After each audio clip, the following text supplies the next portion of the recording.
महाराष्ट्र शासनाचा शिक्षण विभाग आणि महाराष्ट्र राज्य शैक्षणिक संशोधन व प्रशिक्षण परिषद म्हणजेच SCERT पुणे यांच्या वतीनं सर्व विद्यार्थी, सर्व शिक्षक, पालक यांच्यासाठी बालकांचे हक्क आणि सुरक्षितता याविषयी ऑनलाईन प्रशिक्षण देण्यात येत आहे. या प्रशिक्षणाचा आजचा हा पहिलाच दिवस मंगळवार दिनांक 20 ऑक्टोबर 2020 रोजी या प्रशिक्षणाला सुरुवात झालेली आहे आणि या प्रशिक्षणातील काही महत्त्वाचे मुद्दे मी आपणासमोर आणू इच्छितो.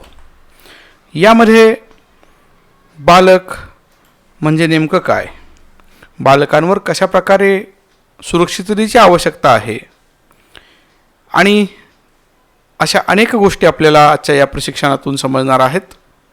बालकाची सुरक्षा ही कुटुंब, शाळा व समाज यांची सर्वांचीच जबाबदारी आहे.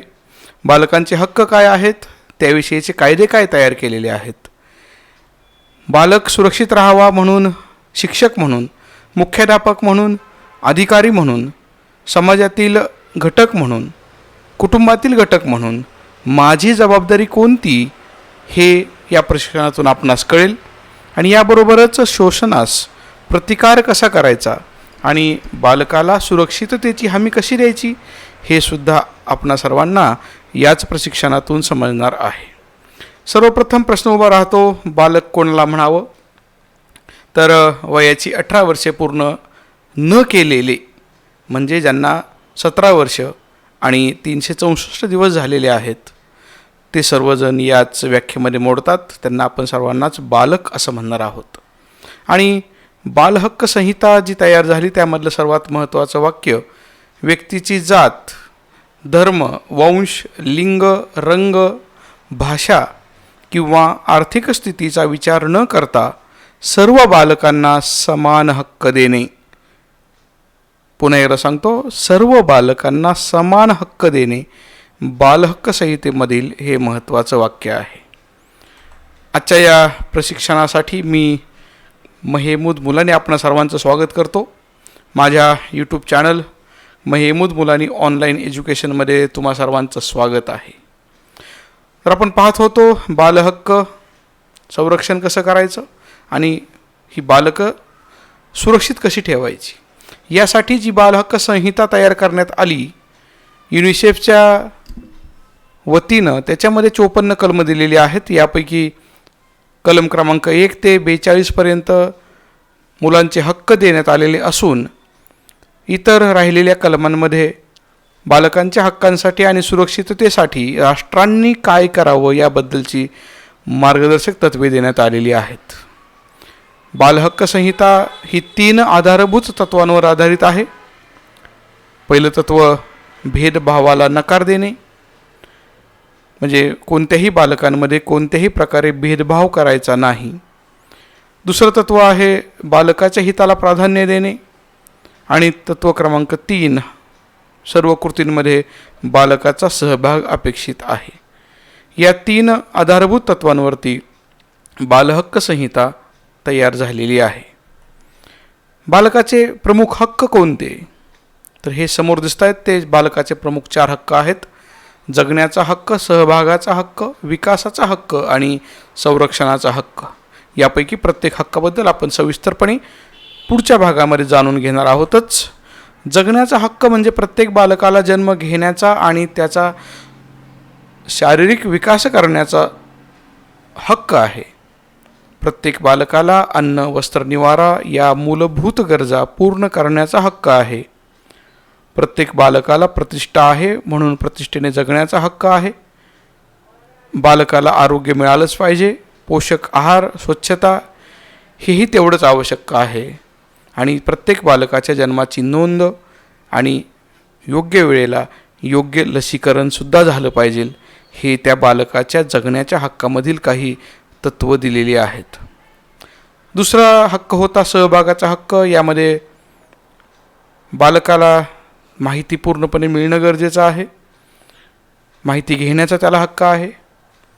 कुटुंबातील किंवा समाजातील काही निर्णय एकत्रितपणे घेतले जातात, तर त्यावेळेला त्या निर्णयांमध्ये सहभागी होण्याचाही त्याला हक्क आहे.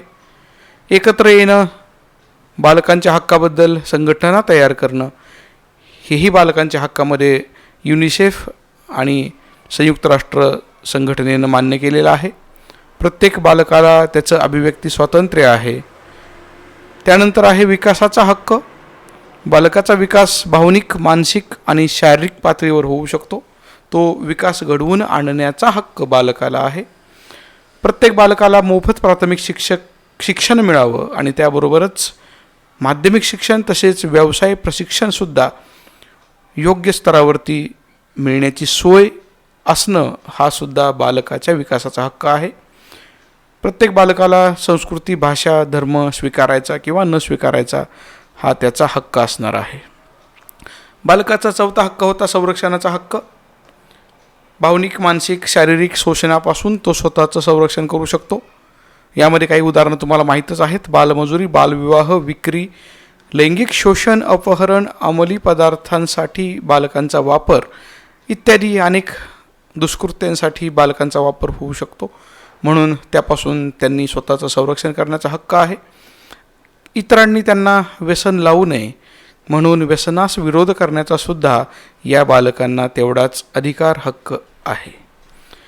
बालहक्क आणि भारत यांचा जर आपण अभ्यास करायचं म्हटलं तर युनिसेफ आणि संयुक्त राष्ट्रसंघाच्या या बालहक्क सनदेनंतर 11 डिसेंबर 1992 पासूनच बालहक्क सनद भारतानं स्वीकारली. यामध्ये बालकांच्या सर्व प्रकारच्या हक्कांसाठी राष्ट्रीय बालहक्क संरक्षण आयोगाची स्थापना करण्यात आली आणि त्याबरोबरच भारतीय संविधानामध्ये कलम 14, कलम 15, कलम 21, कलम 23, कलम 39 फ आणि कलम 46 याद्वारे बालकांचं संरक्षण होण्यासाठी विविध मार्ग सुचविण्यात आलेले आहेत. बालकांच्या संरक्षणासाठी जे काही कायदे बनवण्यात आले आहेत त्यासाठी मार्गदर्शक तत्त्व पुढीलप्रमाणे ठेवण्यात आलेली होती. पहिलं सर्वात महत्त्वाचं तत्त्व आहे की कोणतेही बालक निरपराध असते हे गृहीत धरा. तुम्ही त्याला अपराधी ठरवू नका.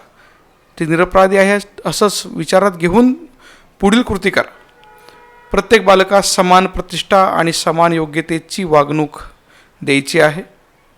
बालकांशी संबंधित प्रत्येक निर्णय प्रक्रियेत बालकांना सहभागी करून घ्यायचं आहे. हुकुमशाही कुठल्याही प्रकारे करायची नाही. बालकाचे सर्वोत्तम हित जपण्याचा सिद्धांत म्हणजे शाळेमध्ये असू द्या, घरामध्ये किंवा कुटुंबामध्ये किंवा समाजामध्ये बालकाच्या हिताचं जे असेल तेच करायचं.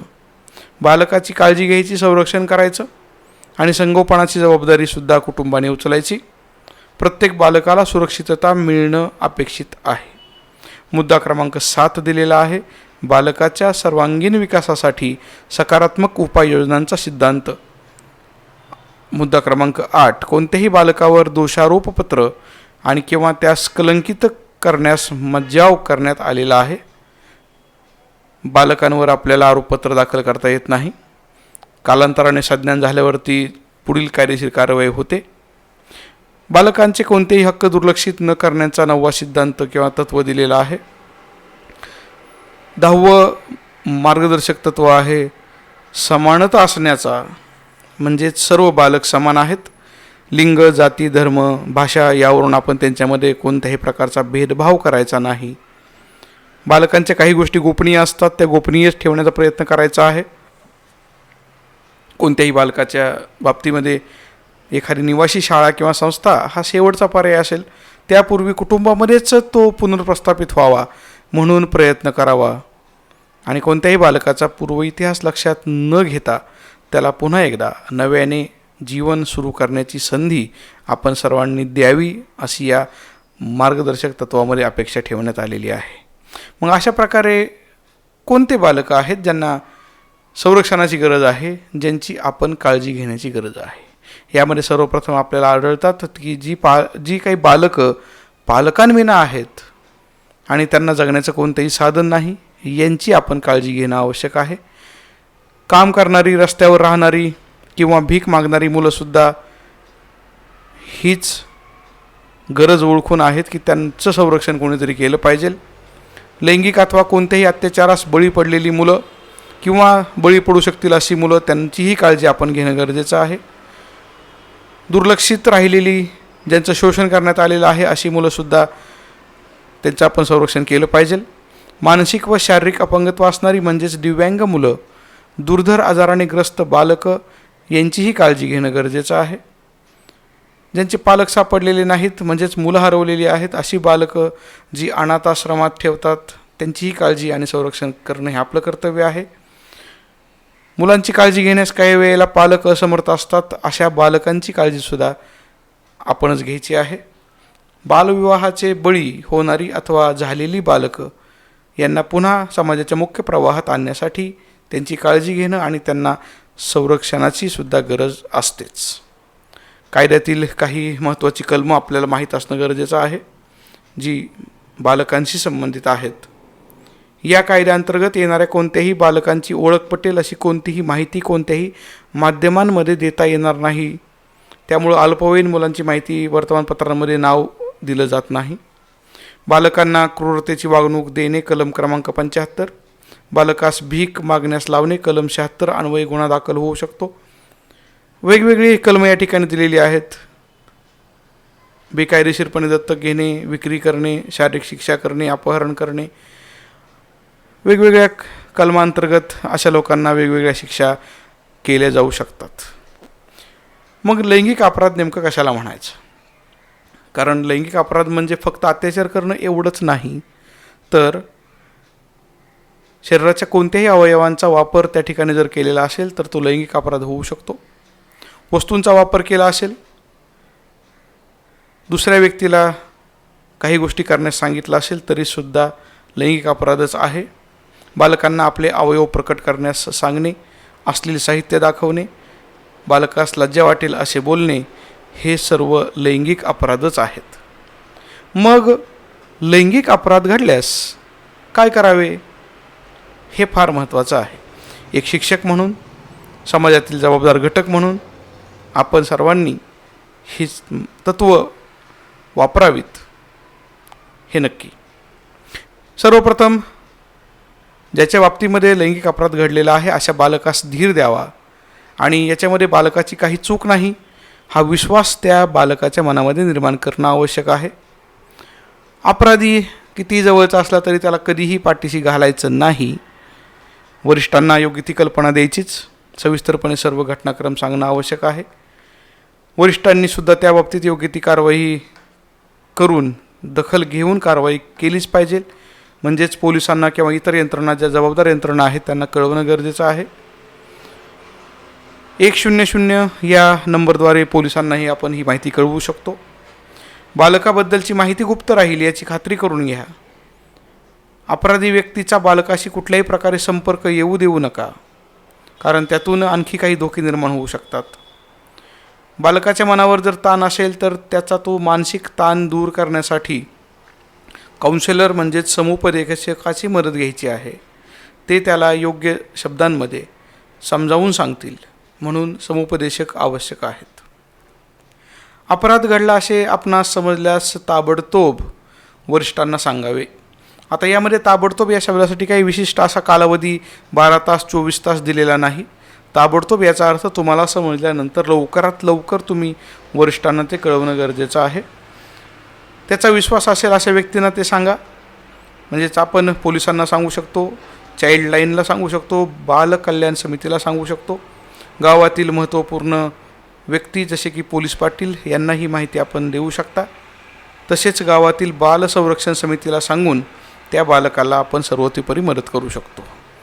हे सर्व जे काही करायचं आहे ते शिक्षक, मुख्याध्यापक, सर्व अधिकारी आणि समाजातील सर्वच व्यक्ती यांनी याप्रमाणे कार्यवाही करावी. ज्यांनी याप्रमाणे लैंगिक अपराध केलेला आहे त्यांना इटपा म्हणजेच इमोरल ट्रॅफिक प्रिव्हेन्शन ॲक्ट 1956, अनैतिक व्यापार प्रतिबंध कायदा 1956 अंतर्गत कठोर शिक्षा करण्यात येते. मग बालशोषण म्हणजे नेमकं काय?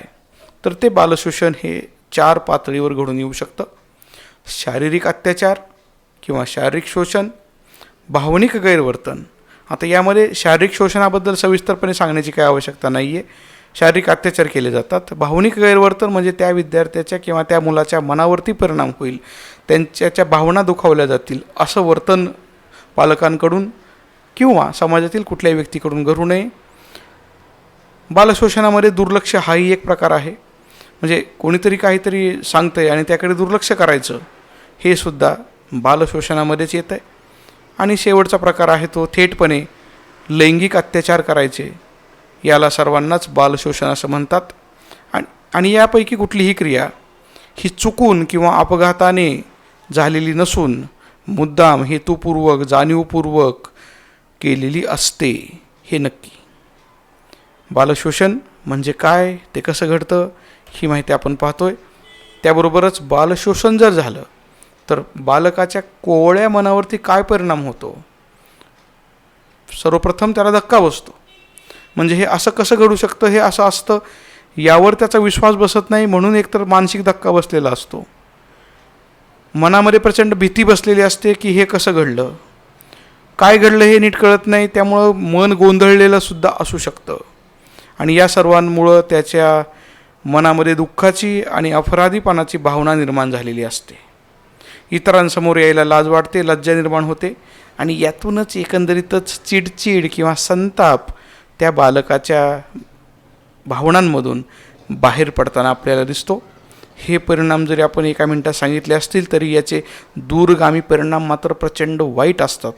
त्यामुळं बालशोषण आपल्याला पूर्णपणे थांबवायचंच आहे. लैंगिक शोषण झालेलं आहे, बालशोषण झालेलं आहे, याची काही लक्षणं आपण पाहू शकतो. सर्वप्रथम पाहूया सामाजिक लक्षणे. ज्यांचं अशा प्रकारे शोषण झालेलं आहे ती मुलं किंवा मुली इतरांपासून दूर राहतात. आश्चर्याची गोष्ट अशी आहे की केवळ मुलींवरतीच शोषण होतं असं नाही, तर युनिसेफच्या अहवालानुसार मुलींइतकंच मुलांवरती सुद्धा लैंगिक शोषण आणि अत्याचार केले जातात. त्यामुळं केवळ हा भाग मुलींसाठी आहे असं कृपया समजू नका. मुलंसुद्धा हा या आपल्या समाजाचा महत्त्वाचा घटक आहेत. सामाजिक लक्षणांमध्ये मुलं इतरांपासून दूर दूर राहतात, वैरभाव त्यांचा वाढतो, चिडचिडपणा वाढतो आणि जी काही त्यांची कार्यक्षमता होती, खेळण्याची क्षमता होती, ती अगदीच कमी होते. वरच्यावरती तुम्हाला दाखवतात की ती मुलं सुखी आहेत, परंतु आतून ती दुःखी असतात. ही सगळी सामाजिक लक्षणं आपल्याला दिसू शकतात. वैद्यकीय लक्षणं तर आहेतच, त्या बालकाला मानसिक किंवा शारीरिक आजार निर्माण होऊ शकतो. लैंगिक भागांमध्ये वेदना किंवा सूज येऊ शकते. वारंवार मूत्रसंक्रमण किंवा तत्सम आजार होऊ शकतात. हे वैद्यकीय लक्षणावरून शोषण झालं आहे हे आपल्याला लक्षात येऊ शकेल. याशिवाय लैंगिक लक्षणं काही आहेत.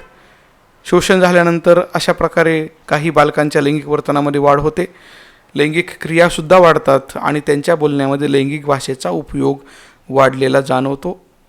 लैंगिक शोषण झालेलं आहे त्याची मनोवैज्ञानिक लक्षणंसुद्धा आहेत.